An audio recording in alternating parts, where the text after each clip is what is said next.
There's a huge conversation about the lack of eldership in our culture. Spaciousness tends to have resolve most things, get more tools, more resources, more like expansion. Recently, I had an opportunity to sit down with Evan Meyer, a man whose unique perspective on wildness and what it means in our lives might have you reevaluating your own. We talk about the importance of creating spaciousness in our lives, men's work, descent to soul, and a concept he calls feral wisdom. This is going to be a good one. You're not going to want to miss it. It's time to step into the Wild Lab. Well, welcome, Evan. We have our guest, Evan Meyer, today on the Wild Lab. How's it going, Evan? It's going well, man. Yeah, it's been good just to catch up and get to know each other a little bit. Yeah, man. Thanks for sitting down with us. Thanks for sitting down with us. I really appreciate it. Tell the audience a little bit about yourself, man. Who are you? Yeah, wow, good question. Still exploring that myself, but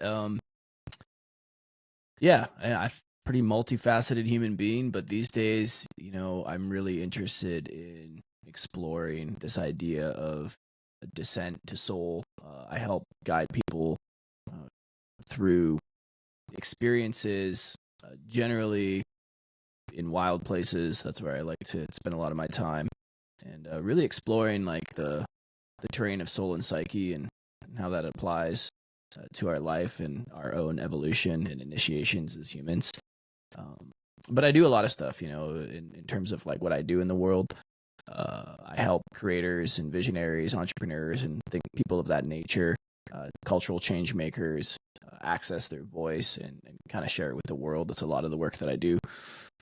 Amongst other things, big jiu-jitsu practitioner, love to create art in all forms, big into the primitive skills world, love to be outside in wild places, like I was saying, making things with my hands, and just trying to soak in life and ask the big questions and let them kind of live me, not necessarily always looking for answers, and share a little bit about what I know online, which maybe you heard through Traver. I think that's how we connected, right? And just a little bit of a armchair philosopher and writer. So among many things, and always shifting and evolving. But yeah, it's always a hard question to answer.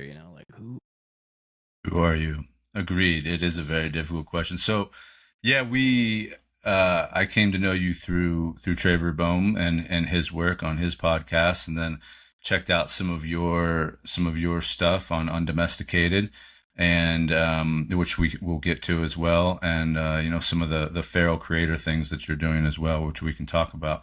But I wanna dive in a little bit deeper. You said descent into soul, right? And the question of who are you? Can you tell me more what you mean by that, and how that discovery of soul, and how have you found it and what it's meant in your life? Yeah, great question. Well, I just have to, first of all, like give a lot of credence to people like Bill Plotkin, James Hillman, numerous poets, David White, and amongst that crowd, John Donahue, all these, Mary Oliver, all these people who came before, who are still around, some have passed, who speak in the language of soul. And that's been a big exploration for me in the last couple of years, because being somebody, like, kind of to make a long story short, but essentially, like many people, was genuinely and extremely curious about what life's all about, how to grow, the whole personal development thing, trying to become a better human, and then that was trying to become a better man. And then we were just briefly touching on plant medicines before we hit record here, things of that nature. Just always been this kind of curious mind, and had an insatiable appetite to learn, to expand, to grow, and kind of built a life doing that. And thought that I was this super evolved, conscious human being, and was sharing that work in the world, for years, and still do to this day, but not as much. But for years, worked with men in kind of transformational spaces, leading programs, leading retreats all around the U.S., and just really started to gain some traction there, and kind of building this life that from the outside looked really cool. Like, facilitator, men's work kind of coach guy that gets to travel around and do this amazing work in the world, and quite young, just kind of started that path in my late 20s and then into my early 30s. But specifically, I'd say about 3 years ago, really when I was just starting to find my stride in that work, my life started to kind of fall apart in ways that I couldn't use the strategies that I used to quote unquote fix the problem. So I've always been very resourceful. I've always been able to land on my feet. I've always kind of in the nick of time, some situation evolving, and I was able to come out unscathed. And without getting too much into the gritty details, basically everything in my life started to kind of fall apart relationally, business-wise, friendships, family deaths. I had this terrible visa situation where I was kind of stuck in the US for the last 3 years. All of things which, on some level I chose and was conscious of, but on another level was like, it felt like one thing after another. And I got to this place where I recognized that all the strategies I had used to get everything that I wanted in my life were kind of bankrupt at this point. And as evolved as I thought I was, as much personal work or whatever, therapy, transformational work, whatever you want to call it, that I thought I had done, I recognized that I wasn't really, it was kind of all a persona. It was like kind of all, I actually, a lot of that work, which we think is to gain more access to ourselves or maybe more of our innate essence, was actually moving me to build a bigger and bigger ego identity and persona of who I thought I was in the world. For sure. And it's not to say that that work isn't useful. I had to do that in order for it to kind of be ripped away. And essentially, a couple of years ago, I just really felt like I hit rock bottom. I was like, okay, this is like, I don't know what else to do at this point, but surrender to this, because I'm trying to white knuckle my way through this experience and it's not working. And I didn't feel like other people around me really understood.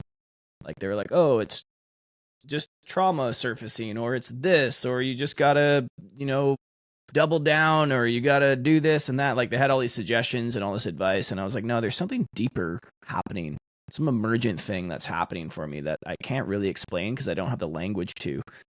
And it was around then that I started to come across work from people like Bill Plotkin, who's been a huge influence in my life, and this idea of descent to soul and soul initiation and his work. And then I got an opportunity, which we can talk about, to spend some time with him and spend some time with his organization, Animus Valley, which really started to give me like a language and a map to this territory that I was in, where I was like, oh, this idea that is rarely talked about in our modern culture, that there is a whole aspect of life that is based on dissolution, dissolving, descending, because we live in this very ascension-based culture, right? And there's this whole language of the soul, which has been completely out of my wheelhouse. Like I've never experienced this stuff. I've never had a language to speak to these things.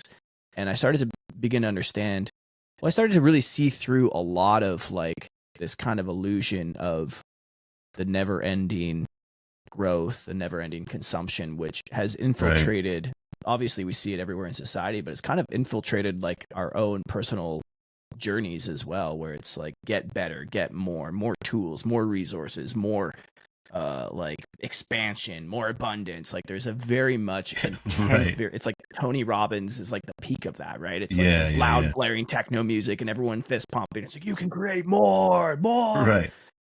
And I was like, I just, once you kind of start to see how all of that and how it contributes in some ways really negatively. And I don't want to speak in too much, painting broad brushstrokes, but certainly contributes to a culture that I feel is soulless, really, right? And that's kind of what we're living at the effect of, is this kind of corporate captured soulless entity culture.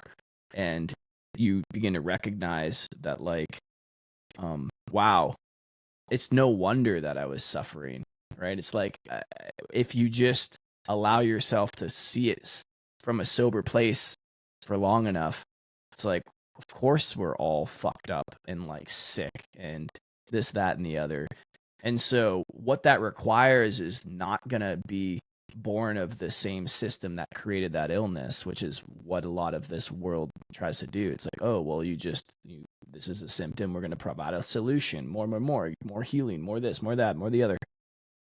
And you know, I'm giving you a lot here, but long story short, life started to strip things away, and then I finally surrendered to allowing it to strip things away, in which I'm still in that process, and it's still continuing, so I can't speak with too much authority, but essentially, given the work of Bill Plotkin and some other kind of pioneers in giving language to this, you start to understand that this is actually an initiatory journey, that to move from adolescence, and I don't mean that age-based, but actually cultural adolescence and individual adolescence to adulthood, we have to let go of everything that we thought we knew, that like built that persona for us, like everything that we identified with, our status, our money, our accolades, how we fit into society, so that maybe, perhaps, if we're lucky and we're willing to go on this deep journey, we'll actually really, like, we'll truly discover why we're here. And it's not a vocation or like a generated purpose that you did on a weekend retreat or filling out an ikigai or whatever, all the different solutions that we try to provide for like why I'm here.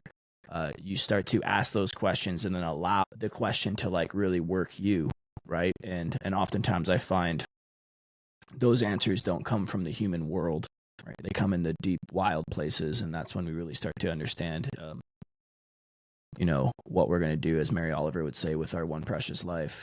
Right. Absolutely. So. Yeah, brother. Thank you for that. There's a lot there. The surrender. Totally. I have a tendency. Feel free to interrupt at any time, man. I can get a little tangential sometimes, but yeah. Yeah, no, but you're talking about surrender, and I want to touch on Bill Plotkin's work, and so I haven't worked with him directly. I've done a lot of work with School of Lost Borders, which was who taught him. So I can speak to some of the things about the four shields I heard you talking about, right? You know, cultural adolescence and cultural adulthood, and so moving through in that, I hear the shields, and so maybe you could touch on that. What do you mean by moving from cultural adolescence to adulthood? What is that for?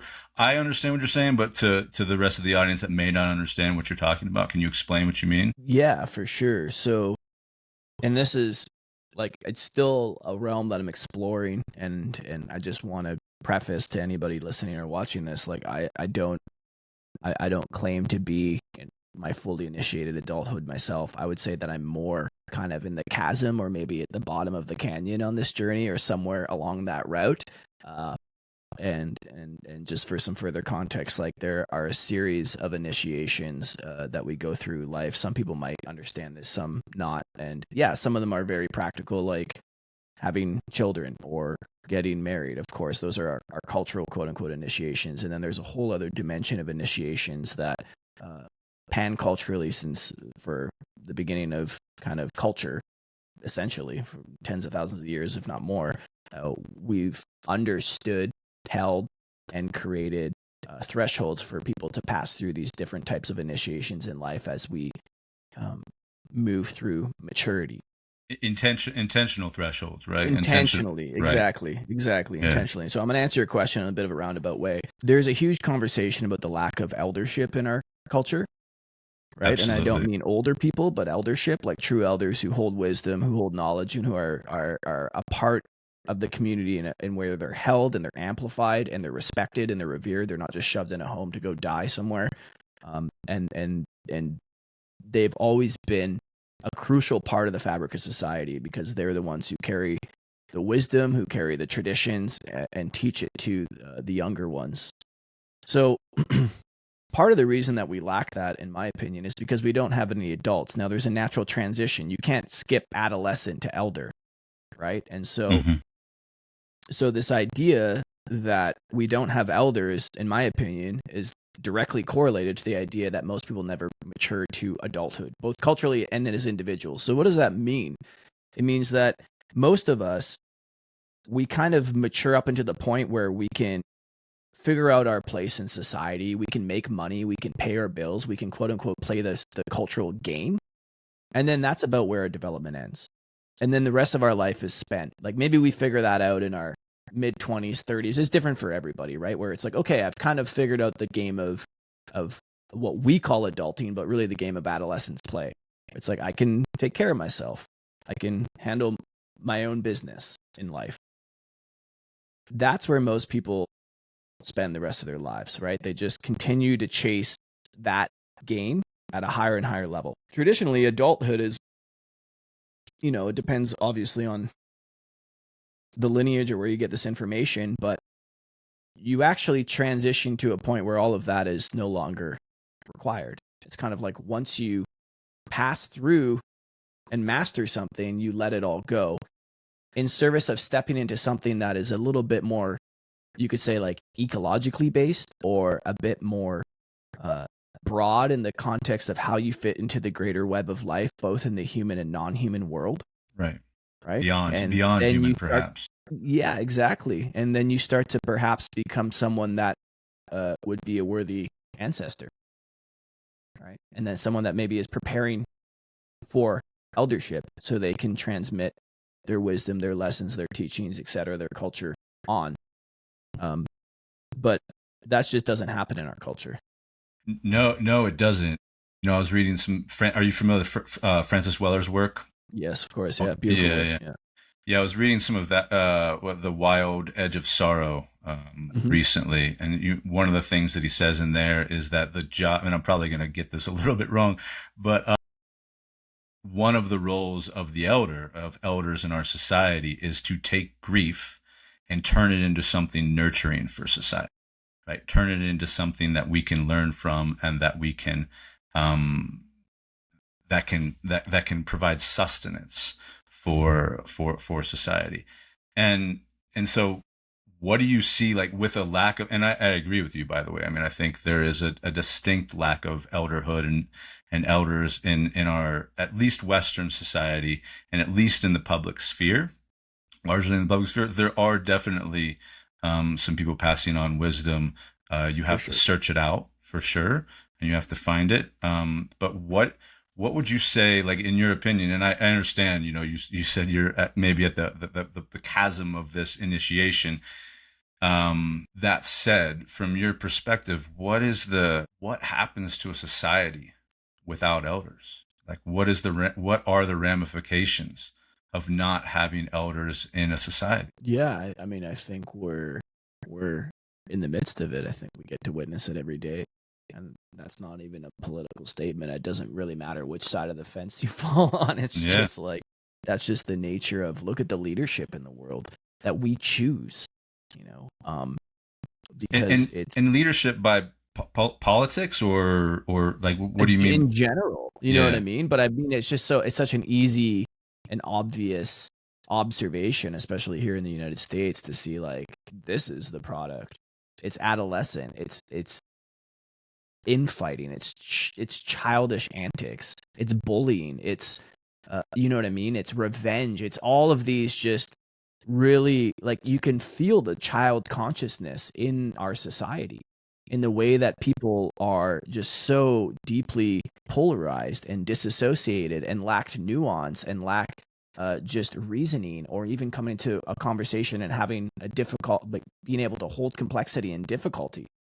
That's all very childish to me. That's all very, it's just, it lacks, and you can see it everywhere else in, like, the fabric of culture kind of being torn apart. Obviously in the mass ecological destruction, in the warring, right, for extractive resources and for things that are short-term gratifying and long-term absolutely unquestionably destruction based, right? So that is, an adolescent often only thinks in the short term. They're often quite self-centered in some ways, right? They're trying to learn how to fit in with their environment and thrive, which is, there's nothing wrong with that. We have to understand that this is necessary. This is a necessary step, both personally and culturally. But the issue becomes when we think it's the goal. We confuse the goal of fitting into society. It's like, is it Krishnamurti says, like, there's nothing good about, fitting in with a profoundly sick society. Right. It's correct. like there's Yeah. nothing elevated about that. Right? It's like such a beautiful quote that encapsulates it all. Right? There's nothing. Yeah, it's like there's nothing great about fitting with an adolescent society. It's cool. Now it's time to evolve. It's like Peter Pan. Right? Grow up. Right. And we have, I actually have that quote. I have that quote written in my office. In my office. It's so as a reminder of that. Yeah, and we have a lot of Peter Pans today, right? There's a lot of men and women, for that matter, who are very much still living in that adolescence, or sometimes in the South Shield, in their in the childhood, right? Mm-hmm. Very much in an emotional state. Yeah. So you talked about surrender in that answer as well, right? Like, what does that mean to you, man? Like, because from my also evolving understanding of what that means, right? And I'll just tell you personally in my own life, I've found it relatively, when we hit rock bottom, if, when everything else is stripped away, when we're in the darkness and we're in the shit, like, we don't have a choice but to surrender. It is the only option that we have, right? How do we continue? But what I'm hearing in what you were saying is that in some ways, like when we're passing through these initiations or whatever, like there is some surrender and passing from each of these thresholds, and we have to leave things behind. How do we do that on a day-to-day basis, though? Do you understand what I'm saying? Like, it's easier for us to say when everything is stripped away, when our money, when our riches, when we're in the dark, when we feel like we have nothing else but to surrender to our higher power, or whatever you want to call it. I personally have found it more difficult when, and let me rephrase this in another way. I spend a lot of time walking in the mountains and Mm-hmm. a lot of time in nature, and I always tell people, when it's easy for me to be enlightened when I'm in the mountains. I mean, like, the birds fly, the birds part, the clouds. I can almost be Buddha in a way. I mean, obviously not, but like, I can feel like that, right? But how do we do that in a world where, as you said, right, is very much living in adolescence, very much, how do we do that in a boardroom? How do we do that in traffic? How do we do that, when we're in a meeting? Like, how does that happen? Yeah, I mean, I don't think we do all the time. I don't think that I think we create and craft space, just like it sounds like you have, to get ourselves in wild places as much as we can.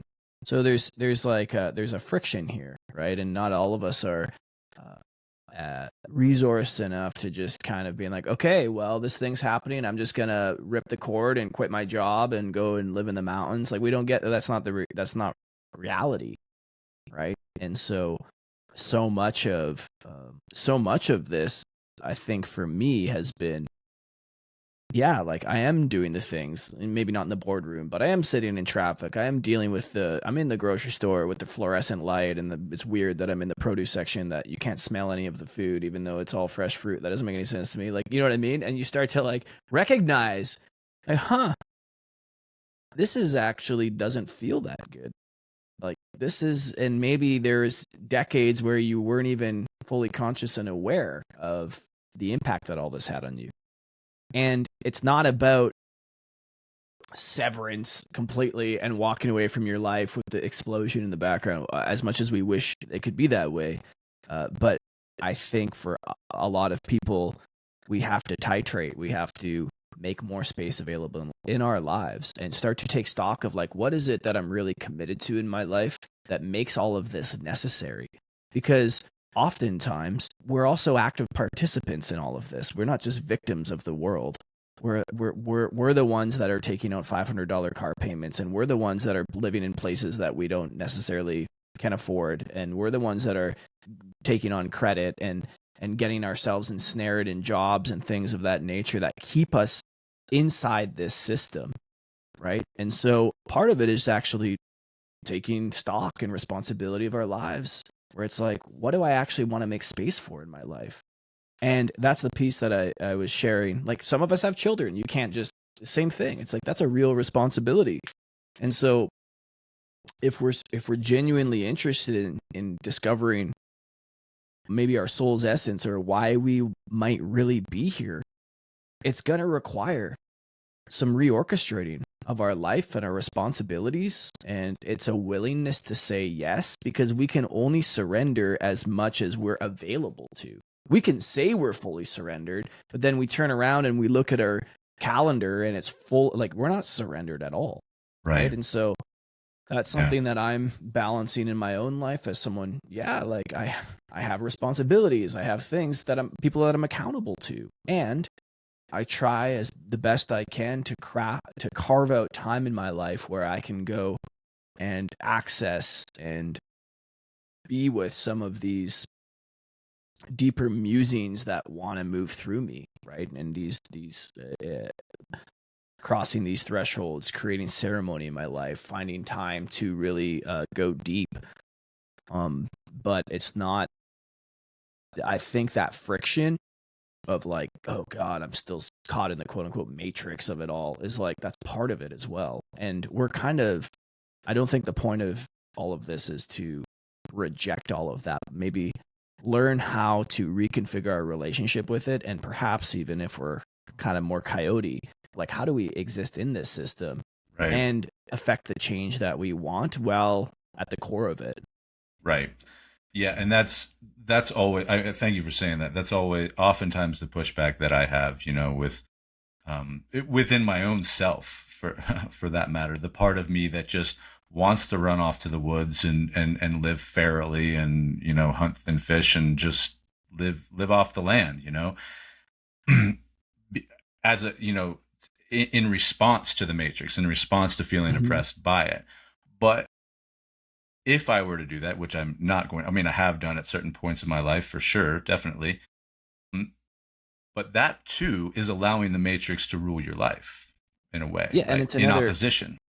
For sure. It's also like, it's what does a kid do? I remember this when I was younger, and maybe you can resonate or not, but like, some kids, when they're really pissed off at their family or their dynamic, whatever, they threaten they're going to run away. And then maybe they do. They run to the park for a few hours until it's dark, and then they get scared and come home. It's the same thing, right? It's like, fuck it then. I'm just going to reject it all and do my own thing and run away and live in the forest. It's like, cool. Well, that's also not, how are you, if we're talking about adults, becoming elders and being a contribution to their culture, how the hell are you going to be a contribution? Unless you're running away and you're, teaching people something that's of value and coming back. But I think, to your point, extended times, I've had a few of those adventures myself, but extended times in nature alone is absolutely crucial. It's absolutely crucial for, I think, all humans. I really do. I think the world would be a totally different place. I think we'd treat the planet totally differently if we had those extended times.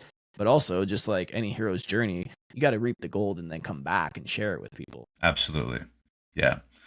Because without it, then we continue to be left in a world without elders. We continue to be left in a world without people that show us the way. Yeah, right? We shouldn't have to. You mentioned earlier, like, they're hard to come across. Like, that shouldn't be the case. They should be abundant. Agreed. Right? It should be the opposite. I shouldn't have to climb a mountain or go to some temple in Nepal or whatever it is that people have to do to, like, go find someone that has some wisdom and knowledge in their life. And I know there's many, and I've met many scattered in these parts and across the US, but it's not abundant. And unless you're really tuned in, you're not even going to be thinking about seeking people like that. Right. Yeah. Yeah. No, agreed. So how, like, on a personal level, what are the ways in which you find that centeredness in yourself, right? Like you said that you were saying that when you I can't remember exactly how you put it, but you were saying there's time when you do get lost, right? When you do, you're not in the boardroom, but you do sit in traffic. When you do have the responsibilities, like what specifically are the ways in which um, you have found that with that wildness, that feralness inside of you, and you've connected with it? Yeah, I mean, I think that just like many of us, we kind of all wear different skins at different parts of our life. And sometimes I have to put on the skin of being the guy that lives in the city and spends 4 or 5 hours on his computer a day and does all that kind of stuff. And I can wear that skin and it's okay. Right. I know it's not, I don't feel like, and maybe I did in the past, but these days I have enough continuity of connection with myself where I don't feel as fractured, where it's like, oh my God, there's this tension in me and I can't stand doing this. I just don't feel that as much. And that is because I've done a lot of healing and holding in my life where it's like, okay, I can be civically responsible and financially responsible and do the things and play the game and actually can even find some joy in it sometimes. And I know that it's all on some level nonsensical, not really what I'm here to do. And so crafting and curating times where I know that I can get back into my wild nature is really important. And that, yeah, for me, it's like getting out where there's no humans around, building a tarp shelter, debris shelter, and getting in the river and swimming in cold water. And for me, it's like it all comes back to getting back to our fundamental nature as human beings, which is how we lived for 99.9% of humanity. This is very, very recent. I always like to stretch timelines out and say, well, what's natural? Let's just zoom out and see what took the most length of time through humanity of how we related to ourselves and the world, right? How did we connect with land? Well, we're animists for 99.9% of the world too. That's the normative consciousness that we see the world through. A great podcast, Josh Shree, the Emerald, he has a great podcast episode called Animism is Normative Consciousness. And it's like, it gives you the 101 on this. Like, oh yeah, this is how the world is supposed to be. And so anyway, to kind of answer your question is, I know I can play this game knowing it's a game, right? And then on the times where it does feel overwhelming, where it does feel too much, which absolutely happens if I open myself up enough. Like if I really allow myself to be wide open and exist in this place, I allow myself to be with that fully, for the grief, the pain, the horror, like the longing, the desire to be some other way. For sure, I can't live like that. You know what I mean? And so right.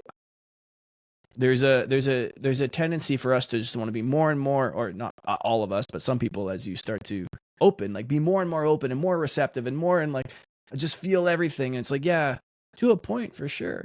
Yeah. And then, like I said, we gotta navigate the world that we're in. And I can still keep one foot firmly planted in the other world, in the more than human world, in the wild world. And I can create my life in such a way where I have access to that as often as possible, which is what I really help people try to do, right? It's not about, I don't want to be back in a polarized situation where I feel like this is bad and I'm stuck here and that is good. Right? Yeah. How do you help people do that? Well, lately I've been really helping people. My work's always evolving and changing, but what's really been like firing me up lately is helping people really. I believe we all have innate, unique creativity, wisdom, lessons, teachings, offerings to share with the world, that our own medicine bundle, maybe you could say, that comes through our unique experiences. And maybe oftentimes the messaging and the content might be the same, but the context that it comes through as our individuation and process is different. So what I really am helping people a lot these days is start to unlock and kind of bring that to light.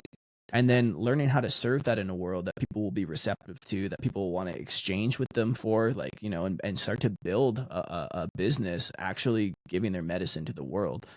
And it's really interesting because in some levels that makes me I kind of help people build businesses, which is kind of counterintuitive to this whole like, wow, the overculture capitalist thing. And I was driving thinking about that today because first of all, we're all terrible terribly inconsistent in our lives, right? Like I believe that sometimes I used to get so obsessed about hypocrisy and people that contradicted themselves or had contradictory things that I'm like, no, actually that's the most enlivening and beautiful part of being a human, is like there's this kind of flux and flow of all these different ideations and things that we hold on to dearly that oftentimes are in conflict internally.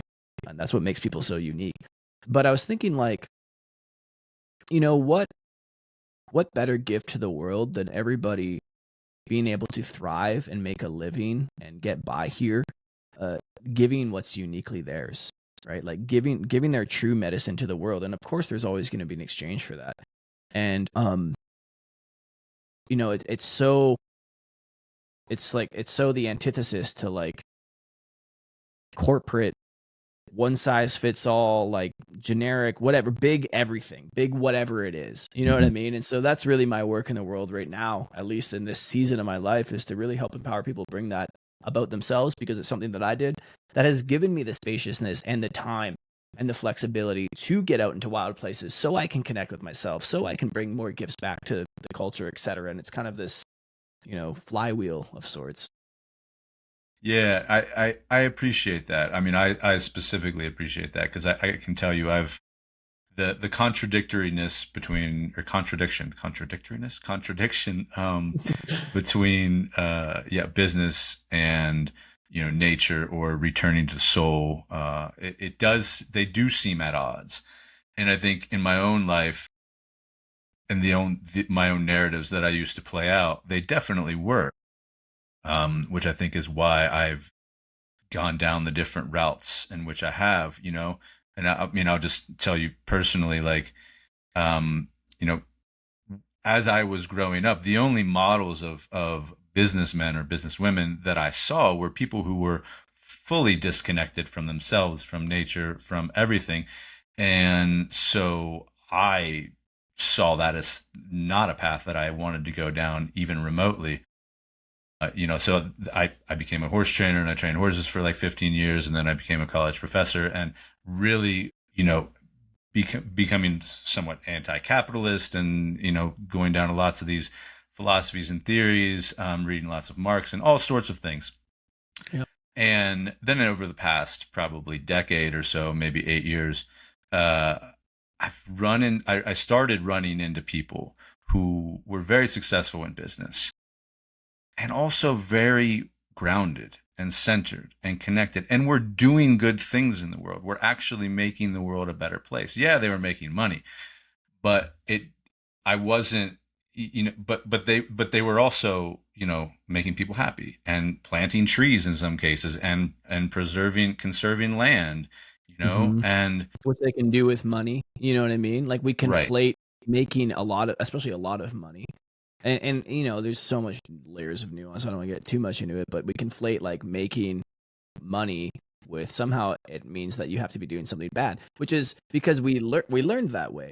But money is actually just neutral. Like it's not good or bad. It's just like any tool. You could say that like about a firearm, right? It's kind of neutral in some regard. It's very similar. And yeah, we have total autonomy over what we do with that once we have it. And I can do more good when I'm not struggling for resources, and anybody could, right? Anybody could. Like, man, I really feel for people that I've been there. We all have in some regard, where it's like it's hard to focus on anything else when we feel like that burden on our lives, when we feel like we can't even fulfill these adolescent needs that we have, you could say, right? Like, and then that's the thing that I was kind of speaking to earlier. It's like part of the adolescent game is figuring out how to be in this system, which includes making money. That's like the main part of this system. So I'm sure you've met people who kind of reject money, and their life is all about money because they never have it. Their whole life is about money. They're obsessed with it. They're always tight about it. There's this whole thing. They have this whole relationship with it, which they say they don't care, but it's oftentimes like that which we declare in the world we don't care about, we care deeply about, obviously. And so once I started to navigate that in a way where I had a bit more security in my life. It was like, no, it actually opened more possibility for me to help more people or to do good work like you're doing in the world, like it's leading people through hunting mentorships and stuff like that. That has a massive time and resource cost to you. Of course you have to charge money. You can't just, if I could give stuff away for free and still be able to take care of myself and do things I need, Yeah. absolutely. I would have no problem with that. But that's not the nature of the world we live in. Right. And so even Bill Plotkin, his programs aren't cheap. Even School of Lost Borders, like you're paying several $1,000s to have these experiences with them because, and you know, they generate nonprofits and they put the money back into society. But like, I am so glad those businesses exist. So that was a huge shift for me. And it's something that I struggle with sometimes still because like, oh, I'm marketing and I'm doing this. And it's like, but can we do it in a way that's grounded, that's authentic, that feels good, that feels like in our heart? And can we lead from that place as well and give other people permission to also build abundance in their life, resources, etc., from that place and start to topple? Because I get it. I get the rejection of capitalism because if we think about it, we're looking at, you know, Bayer and Monsanto and like whatever, like, you know, all these petrochemical companies and all this kind of stuff. Like, of course you're going to reject that. It's terrible. It's soulless. But I don't think that the two have to be disparate. It's just what we've had modeled to us. It's just like if you grow up in a dysfunctional relationship with your parents, that's how a relationship is modeled to you. So Right. like it's hard to have functional relationships in your life until you reconfigure that belief system or like reconfigure that modeling so you can understand it in a way that works. Yeah. Thank you for speaking to that. I mean, because I think for a lot of people, especially a lot of men, I mean, it's part of our biggest shadow is money and our relationship to it. You know, yeah, and myself included, definitely. And one in which, you know, I'm still interrogating daily, if not, you know, often.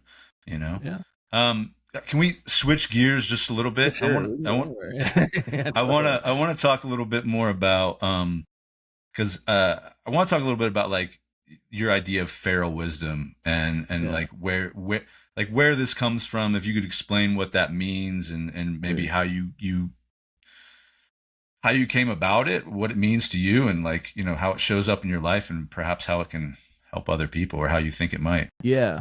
So speaking of business, so I won't go too far down that avenue, but I've always had like I'm a very language oriented person. And so I love the sound of that feral wisdom. And I find that it really speaks to like my kind of internal dialogue and landscape.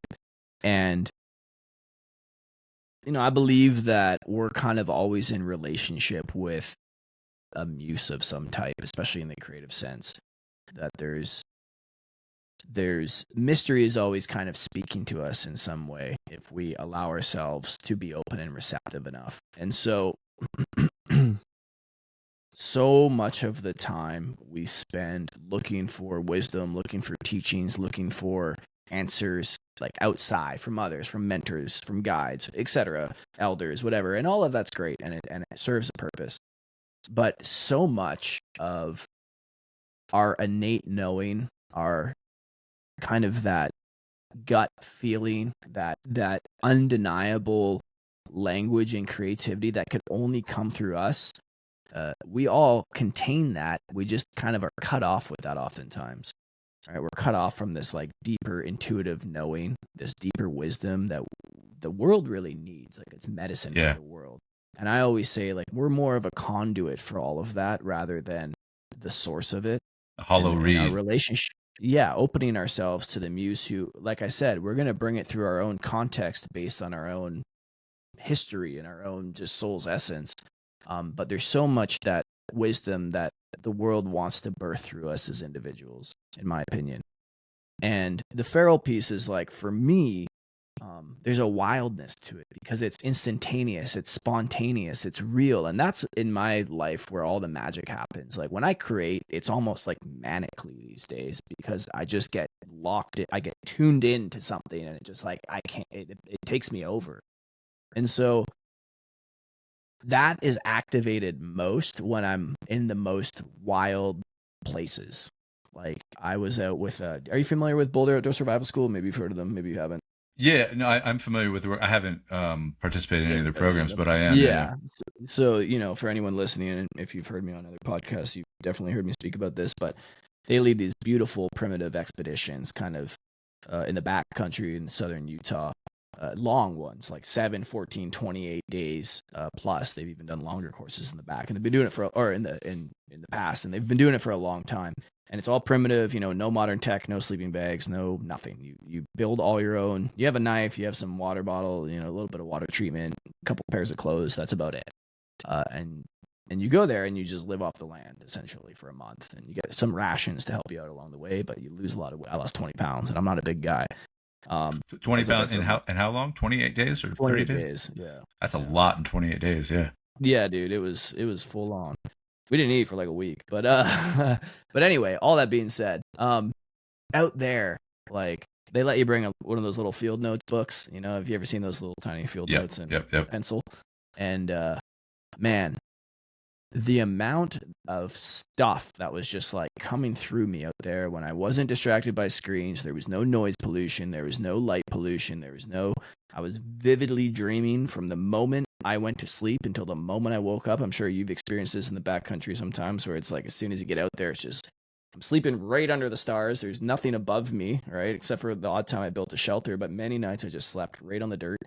And I just access like some level of awareness and consciousness that I was like, oh, this is why there's so much mystery and reverence around ancient and indigenous cultures, because they were just like tuned in 24 hours a day. Like, their consciousness was so clear. The channel was so strong.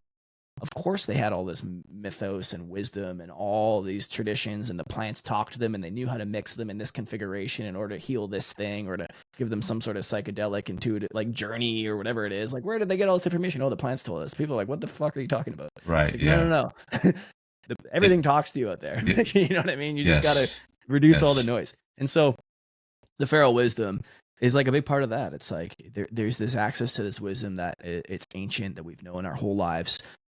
That we carry in our DNA from the thousands of ancestors that have come before us, and part of our work, in my opinion, if we want to be fully initiated humans who are of place, who belong on this earth, is to learn how to reaccess that.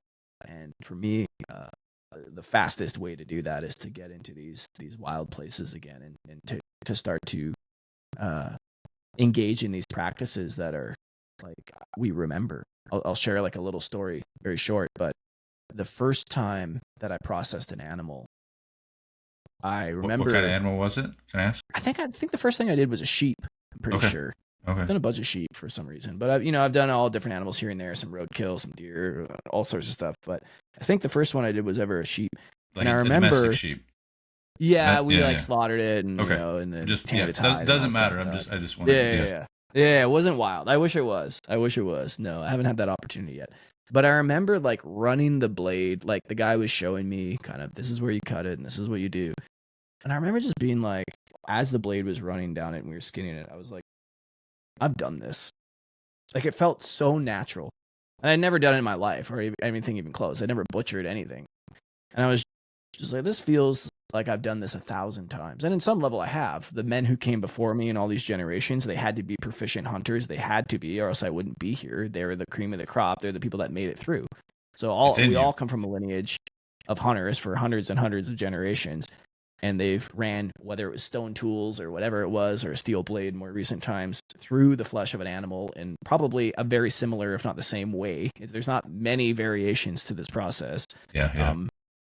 And so just like, I had that kind of moment where I was like, oh yeah, well, I have done this. I have done this before. And I feel that in so many, and maybe you felt this before too. There's so many scenarios, building a fire, like making a friction fire, even for me. It's like, this is familiar. Like all of that came to me very fast. It was quite remarkable. When I went out with Boss for the first time, I'd done a few primitive skills, but I hadn't done a lot of the friction fire stuff. And like within like a few hours, I was just banging them out, and I never had to worry about it again. And I was like, this is just, I don't know. I just had this natural affinity. I feel like, man, I've done this before. I just had to remember, And so there's so much of that latent in our DNA, I believe, in our biology.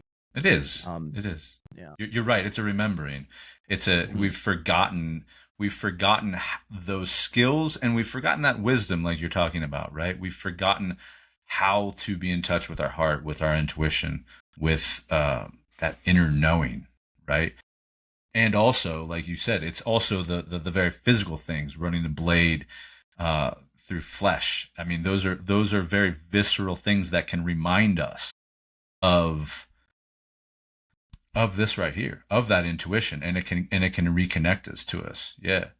And I really appreciate the idea that, and it's, again, it seems somewhat counterintuitive, but the idea that being in nature or being in stillness in some sort of way can allow us to connect to our creativity, can allow us to connect to parts of ourselves that are hard to amidst all the noise, because I can tell you from in my own life, I mean, I'm currently rewriting a book that I've been working on for far too long now. And recently I was stuck at a moment with it, and I'd been rewriting it for, I don't know, months at this point. And I, just couldn't find my way through, and not with the intention of fixing my book or finding the creativity, but I went on a vision fast. Mm-hmm. And during the vision fast, I mean, it was a beautiful, I don't need to go into all the details, but I found my way through the book. I found my way through exactly and it was like so easy. And it seemed like, oh yeah, well, duh, this is exactly what it was supposed to be the whole time. But I've been banging my head against a wall for months. And all I needed, like you said, was to tune in to mm-hmm. all the things around me, and the plants and the rocks and the wind and the birds help me find my way through. So yeah. Spaciousness tends to resolve most things. It does. Relational conflict, just like a little bit more space. Yeah, it seems to resolve things, right? Hard decisions, creativity. It's like, let's tune out the noise and tune into something a little deeper on the frequency level. And everything just, there's never been a situation where like taking more space has been not advantageous than, and so but that's not in the culture rhythm. Like, think about the speed that we move at. What's the most consumed beverage in the world? It's coffee. It's a stimulant. We're just jacked up all the time, like, wah. So of course it's not intuitive, but I work with people so much on unlocking their creativity, and like the first thing I tell them is like, you got to create a lot more space in your life. That's how you create. You don't create by blocking in like, I'm going to be creative from 9 till 10 a.m. today, and then just sit down and be like, okay, create, body. Like, it doesn't happen. That doesn't happen this way. No. You get like, some days you get the fire for whatever reason, and then you know that it's not going to last forever. And then you have to take advantage of those moments. And then other days it's like, the best thing that you could do for yourself is go and take a walk, go for a hike. Absolutely. Leave the phone in the car or the backpack or wherever where it's not accessible, and truly just like, the mind just flushes out and life kind of refills it. And that's where all the answers are already out there, already solved. Already.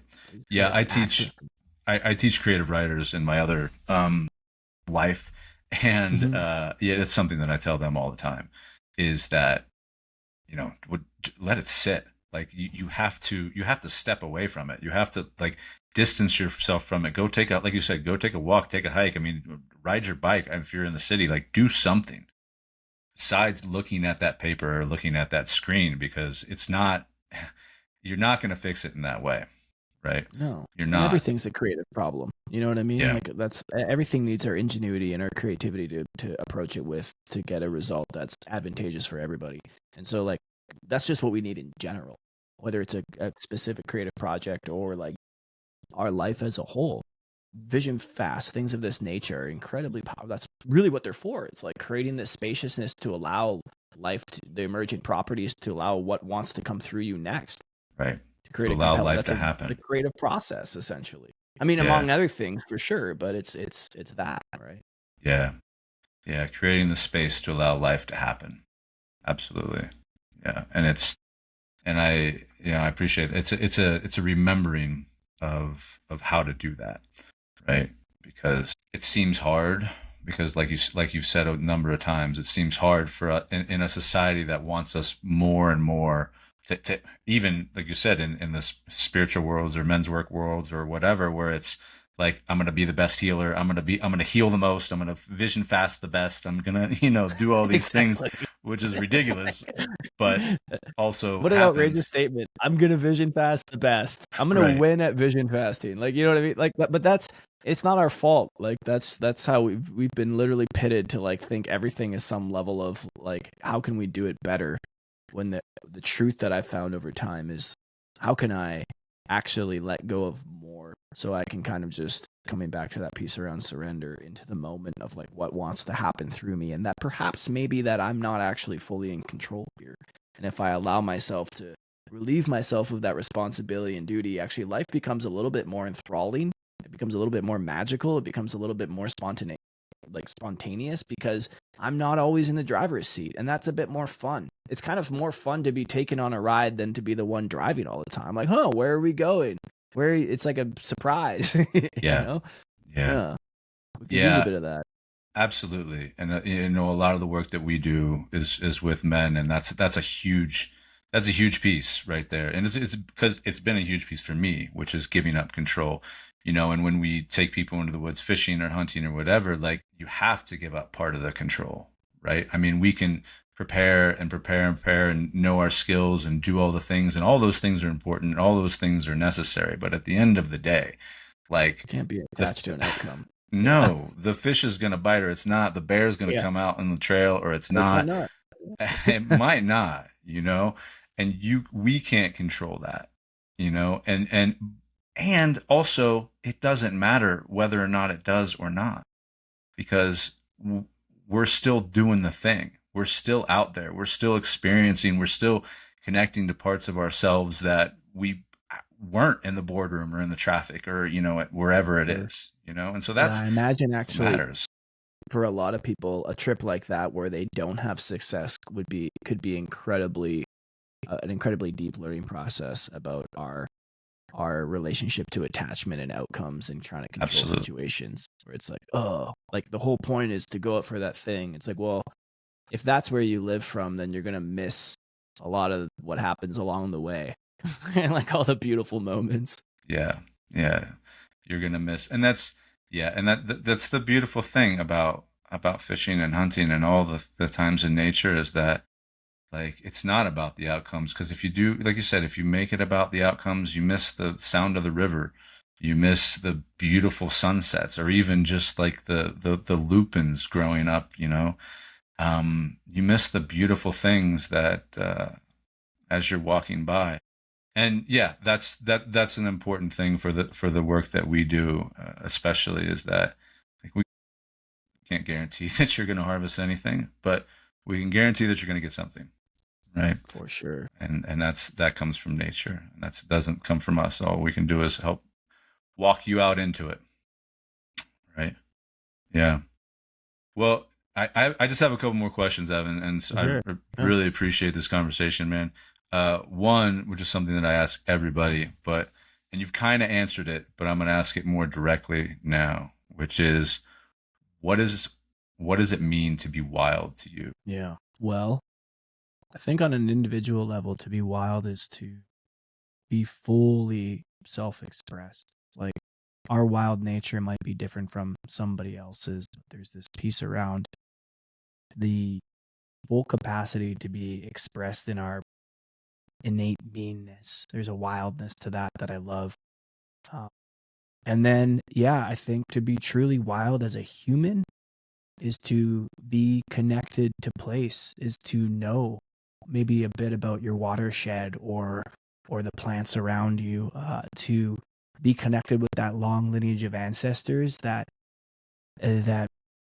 made all of this possible through their own connection to wild places, because we often forget, like, this is the place that sustains us. Maybe there's a few layers in between now, like I get my meat in a plastic wrap package at the grocery store, but that's a very recent thing. We often forget that, like, every cell in our body is made of the quote unquote wild all around us, right? And we've only been able to domesticate the spaces around us in order to feel like they're not wild, but truly, like, if I were to, I'm in this structure in kind of a backyard neighborhood surrounded by beautiful trees, and the birds are loud right now, and it's full of life, and it's really like there is no not wild place. There's only the places that we've kind of tried to constrict the wildness. But if we left it untouched long enough, if we didn't maintain and mow the grass and, shovel the sidewalks or whatever, like, they would all be taken over eventually. And I think part of that is just, even from a consciousness level, remembering that I'm a guest in a wild place. I don't go to the wild places. Yeah. It's not a place to go to; it's a place to be in. Yeah. And I like that there are no not wild places. Thank you for that. I talk about that. Well, I used to talk about that a lot, which is that, William Cronin has this idea of first nature and second nature. And first nature is, well, all the things that we think of, the birds and the trees and the mountains and the rivers and, the bears and whatever. And second nature is that which we've built, that which we've created. And I'm sort of condensing his argument down quite a bit, but both of those natures are nature. and we are a part of both of them. But one of the things that he says is that, like, some of, or part of the disconnection, the distance that we have from nature, and ergo some of the ecological destruction that has happened, has been the inability to see second nature as also contingent and part of nature, right? For sure. Yeah. I mean, even every resource that built this structure that I'm in is of Right. nature. Right. It's like you can distill there's almost nothing that isn't natural, right? And came from some wild place. So I just like I said, I always like to get altitude and think of, like, those kind of on a meta concept, to remind myself that, like, I can even find a little bit of wildness, even if it's just in my park here. Yeah, for sure. I can find that connection in myself, even when I feel like I'm in the throes of urbanization and all that kind of stuff. And speaking to what you were saying before, that helps me keep tethered to that world when I can't be in it necessarily. I would love to be off grid all the time to some degree, and it's just, so finding those little pockets when I can, and fortunately I live, and it sounds like you do too, in a place where at least that's somewhat abundant. The wilderness is abundant around me. I mean, I live literally, the Sierra Nevada range is right out my back door. The Sweetwater range is on the is out in the east. The West Walker River cuts right in between the two, and behind behind my yard. And then my back is the Great Basin. So the start of my house is the Great Basin, and there's, like, very little, if any, civilization until you reach Denver. So it's, yeah, there's, you're welcome anytime, brother. Absolutely. Yeah. Come on by. Yeah. There's a lot of wilderness out here, but, and I think it's that I appreciate that, finding wilderness, or finding the wild in urban spaces, because I think that's really important, especially for people who think, like, well, you're talking about wilderness, and, well, I live in an apartment in, East LA or something, right? Like, I'm so far just abstract from wilderness, I don't even know what you're talking about. But really, I mean, it is possible to find it in some of the most urban places, and I don't want to go too far down that rabbit hole, but in abandoned parks, and even in the cracks in sidewalks, and ants crawling across the ground and things. There is life everywhere, if we just know where to look. Yeah. All right, Evan. Thank you, brother. I got one more question, man. What? Sure. Yeah. If you have one piece of advice for men out there, for men, and we have women listening to this podcast as well. If you have one piece of advice for people out there who are searching for a little bit more wildness in their life, what would you say to them? Yeah. one piece of advice for more wildness in their life, I think it would be to slow down, and I mean that on all levels, even physically, their movements, their thoughts. Maybe leave the headphones at home, leave the phone at home, and go for a walk and listen. Even if it isn't, even if you are in East LA, there's plenty of trees and parks and things wherever you are. Like allow yourself to listen and widen your perception into what's going on around you.